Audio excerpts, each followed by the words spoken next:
Tavallisena tiistai-aamuna havahdut huomaamaan, että kasvojesi uurteet eivät olekaan naurusta, vaan asuntolainan, YT-neuvottelujen ja isäsi sairauden muovaamia. Ylitit ihannepainosi 10 vuotta sitten ja kuntosalin kynnyksen 2. Pojallasi kasvaa viikset ja hän kertoo sinulle peruskoulussa oppimasi vanhentuneen.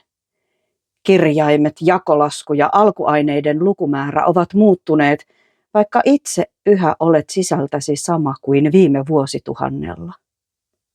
Jo haudattujen tähtien rytmi saa varpaasi heilumaan. Matkalla ostat sukulaiselle postikortin, vaikka unohdat lähettää sen.